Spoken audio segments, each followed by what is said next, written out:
Bu oddiy zina. Buni unaqa bir ilohlashtirish kerak emas. Hozir tushuntirib beraman. Nimaga? Bu yerga chiqqanda ko'p chiqadi, bu yerda past chiqadi, o'shani tushuntirib beraman hozir. Tasavvur qilamiz, buni 30 ha? 30, 31, 32, 33, 34 misol uchun ha. Endi 34 ni qanchaga sanaymiz? Buni 1 deb sanaymiz. Bu 1 bo'lgandan keyin bu sanalmay qolyapti. Chiqish payti sanaladi, tushda sanalmaydi. Javob oddiy zina, oddiy matematika.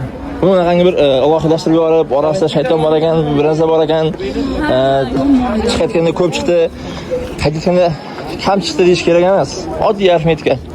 Tushuntirib oldimmi? Nima maqsadingiz?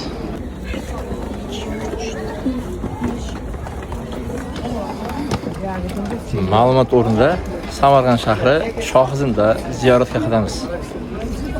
Kim o'rgatgan bularni sanash? Hamma zina sanashma ovora. O'zi bu yerda maqbaralar bor, ya'ni qabrlar bor.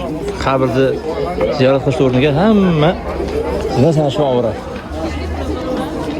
Kim o'rgatgan bularga zina sanashni deb hayronman. Mayli, nima ham derdik?